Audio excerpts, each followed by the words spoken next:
Esselamu Aleyküm ve Rahmetullahi ve Berekatuhu. Euzubillahimineşşeytanirracim. Bismillahirrahmanirrahim. Elhamdülillahi Rabbil alemin. Ve salatu ve selamu ala Resulina ve Habibina ve tabi kulubina ve şefi'i zunubina Muhammedin ve ala alihi ve ashabihi ecma'in. Rabbena atina min ledunke rahmeten ve hey lena min emrina raşada. I am honored here to address you in the presence of great ulama of India and Kerala. I thank for this invitation on the 70th anniversary, and I pray that Allah Ta'ala bless this institution and makes it survive until Qiyamah, inshallah Ta'ala. I'm not here to give you a lecture, but I am here to introduce you my book, Futuwa, which is translated to Malayalam language from English.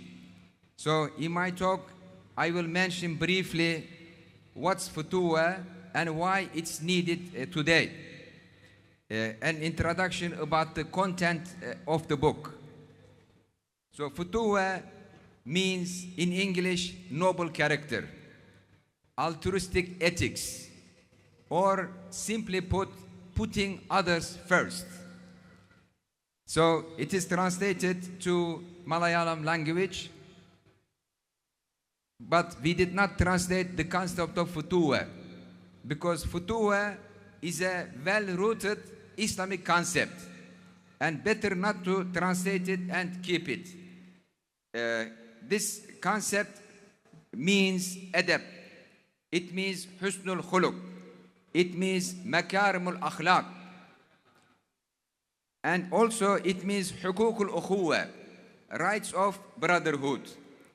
Among Muslims, there is ukhuwa in Muhammadiyya, but also between us and Ahl Kitab, there is ukhuwa in Ibrahimiyya. And larger than that, ukhuwa fil Adamiyya. We are all brothers and sisters with all human beings, regardless of their religion. Ukhuwa fit deen or ukhuwa fit teen. Yani either we are brothers because of our religion or because of our substance, that we are all created from dust by Allah Ta'ala. So hukukul ukhuwa means that we have rights and duties towards each other, and we have to fulfill these rights. So Futuwa explains what are the rights of brothers towards each other and how they can fulfill these rights with each other. So Futuwa is youth ethics derived from the Sunnah of Prophet Muhammad sallallahu alaihi wasallam. Because Rasulullah sallallahu project was completing makarim al-akhlaq. He said, "Bu'ithtu li'utammima makarim al-akhlaq."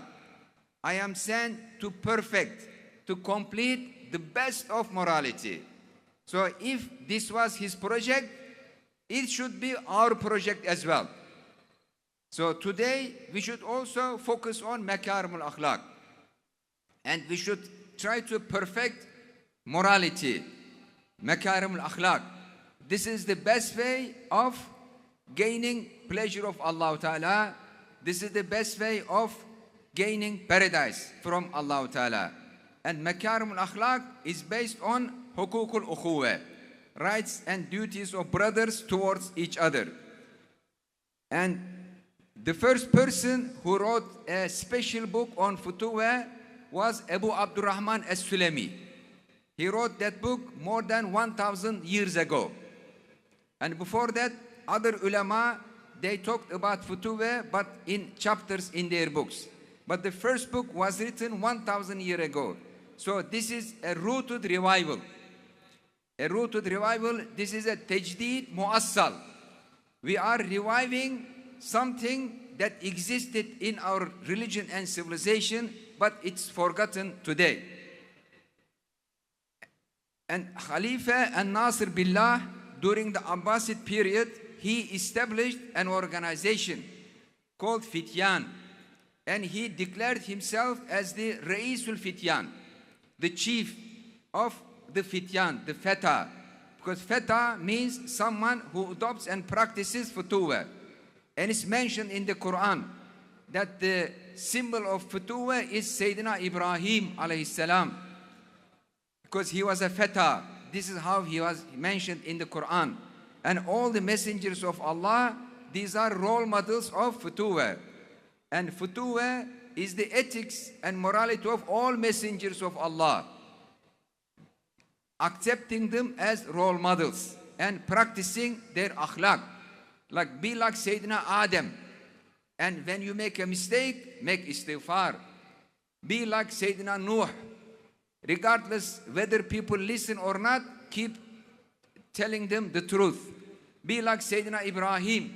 Even if you are tested with fire, stand for righteousness.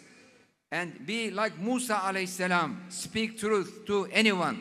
So all messengers of Allah, they are role models. And Rasulullah alayhi wasalam, who combined all good qualities. Then ashab, especially Sayyidina Ali, because he was young Muslim. He accepted Islam when he was a child. And Sayyidatna Fatima, she is the role model for Muslim young girls to accept. And Nasir Billah established the organization of the Futuwa. He declared he is the chief feta in the country. And he appointed for every city one Raisul Fityan from ulama, so that they can teach morality and ethics to young people. And he asked the greatest alim in his time, Ibn Mi'mar, to write a manual for Futuwa. So Ibn Mi'mar, this great alim, wrote Kitab al-Futuwa, where he explained the rules of Futuwa. And this is how it was practiced. Later, Selçukis, they inherited Futuwa from the Abbasids.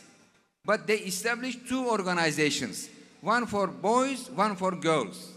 The one they established for male people, young people, it was called Akhiyan Rum. Akhiyan means brothers.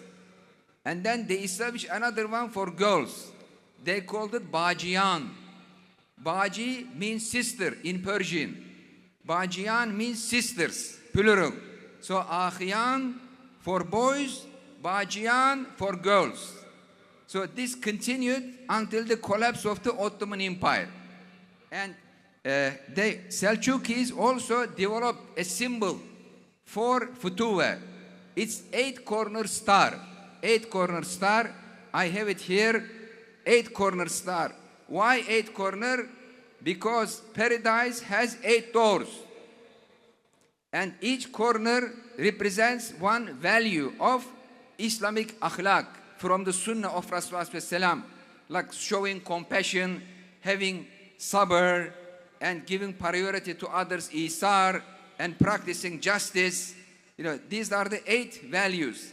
And this 8-corner star became the symbol of Futuwa, Futuwa star.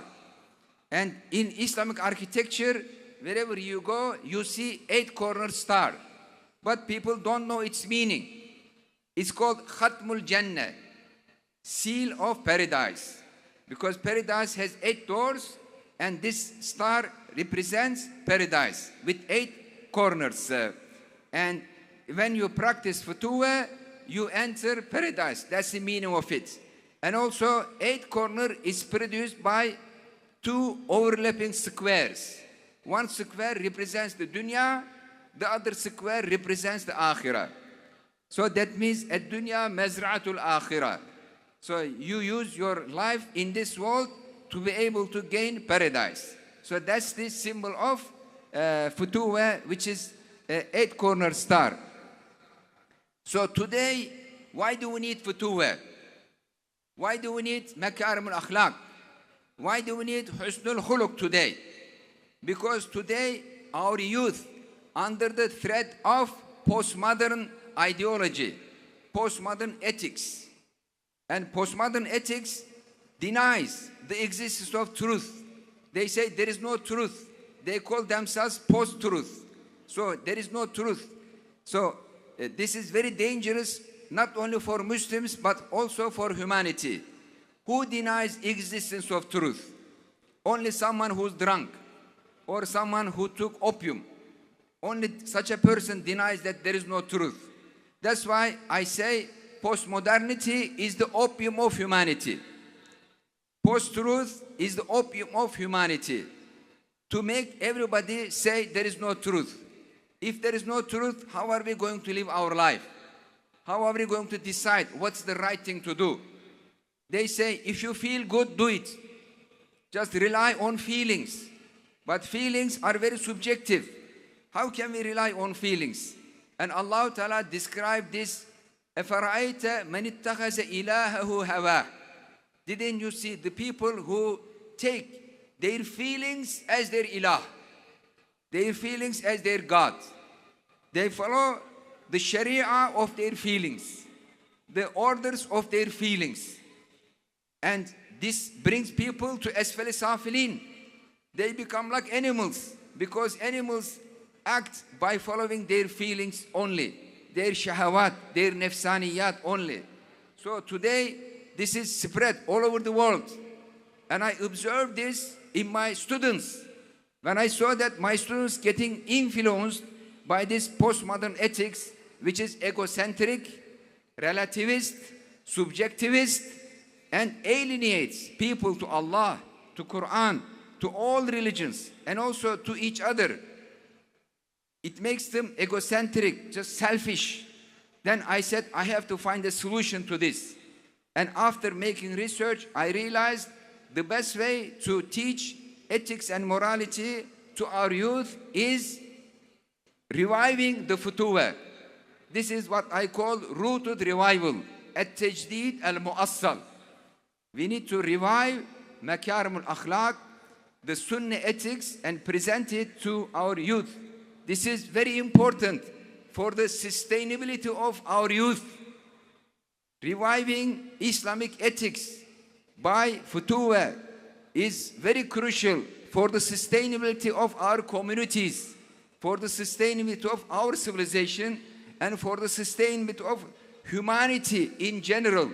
Because as I said, Futuwa is a paradigm for coexistence of all human beings. Because we are brothers and sisters in Adamiyya. We are all children of Adam. So Futuwa is the best way for peaceful coexistence for all humanity. And today, this is very much needed, not only by Muslims, but also by humanity. We as Muslims have a global role, global duty today to protect the whole humanity from this egoistic approach to ethics.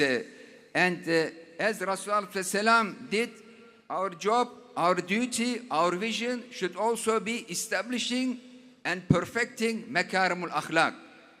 This is the sunnah of Rasulullah. His project was itmamu makarim al-akhlaq.